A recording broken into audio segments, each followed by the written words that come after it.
Profesor Agustianto. Profesor Agustianto, MA. Ya, selamat siang. dengan Pak siapa, Pak?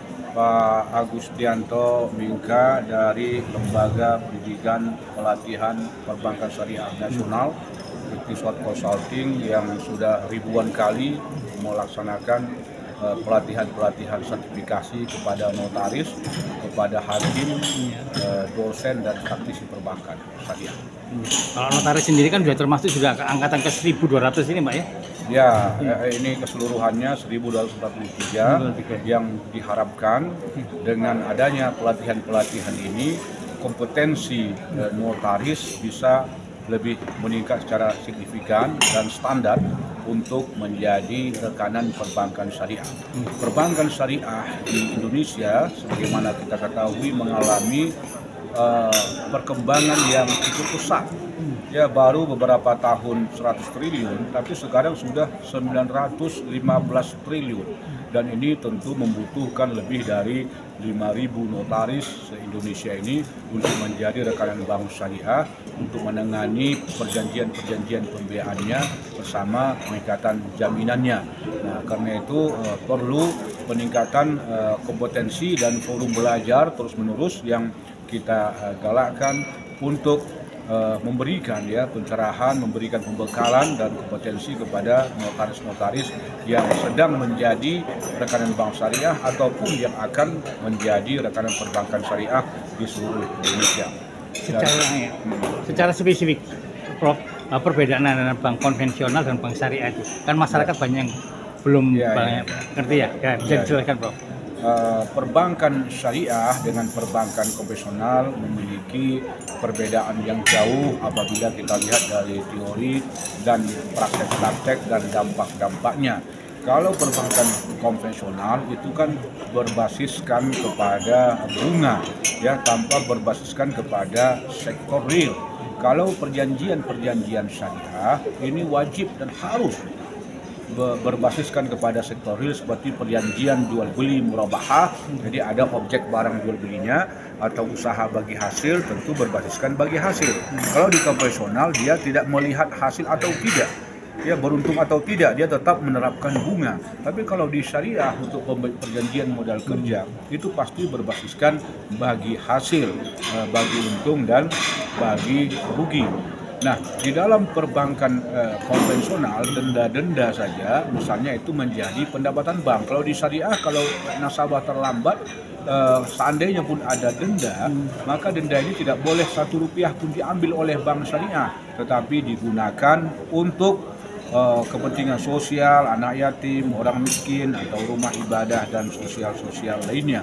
Dan masih banyak lagi perbedaan-perbedaan antara bank syariah dengan konvensional, terutama tentang produk-produknya. Kalau di bank syariah, boleh bank syariah itu melakukan transaksi sewa menyewa atau sewa yang diakhiri dengan kepemilikan. Di bank konvensional itu tidak bisa. Padahal sewa menyewa ini penting bagi perusahaan-perusahaan yang sedang berkembang supaya dia tidak tercatat sebagai hutang. Begitu juga produk gadai itu ada di bank syariah tapi tidak ada di bank konvensional.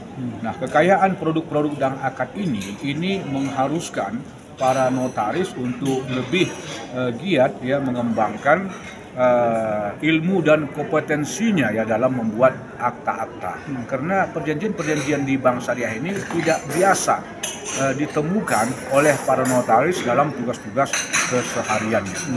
Jadi seperti itu, Pak. Harapannya, Prof, untuk notaris ini gimana, Pak? Ya, harapan saya kepada seluruh notaris di Indonesia ini supaya bisa memahami dengan baik konsep perbankan syariah dan perbedaannya dengan konvensional, dan wabil khusus lebih utama lagi adalah mampu untuk membuat segala macam bentuk-bentuk perjanjian perbankan syariah yang demikian kompleks dibanding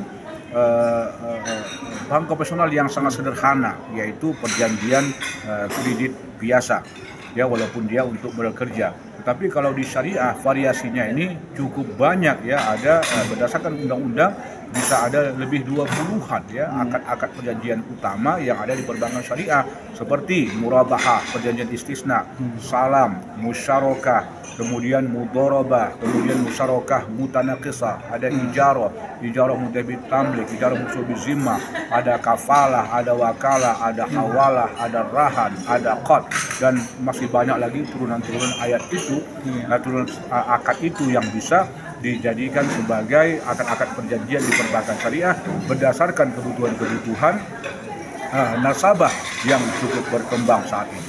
Baik, terima kasih Prof.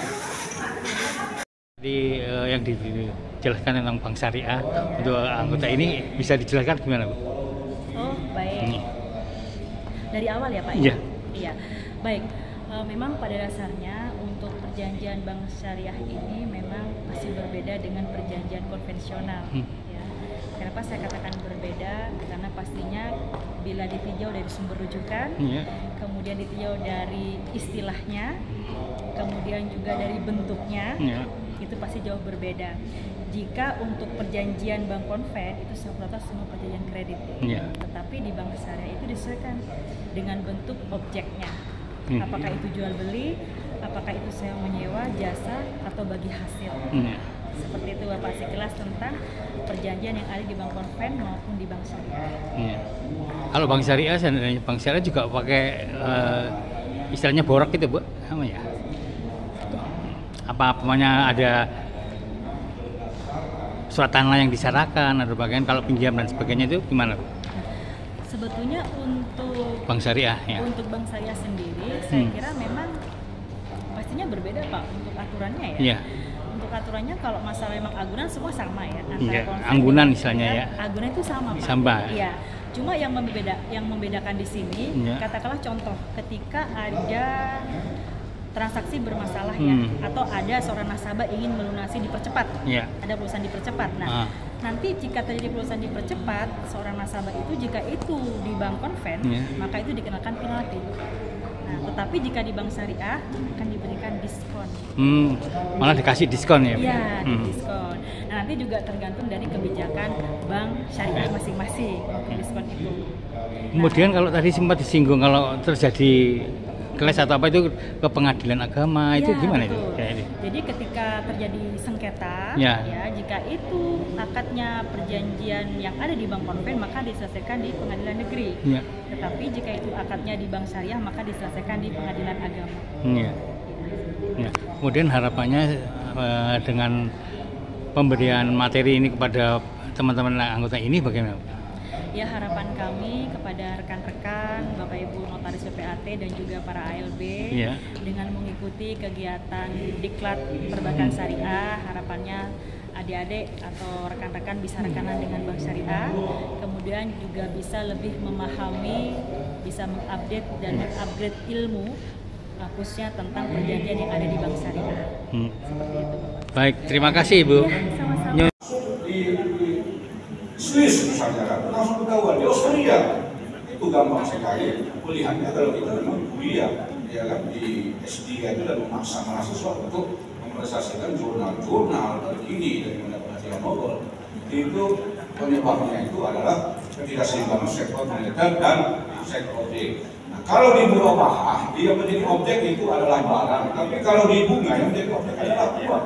Dan tidak ada jual beli di sini, tidak ada jual beli.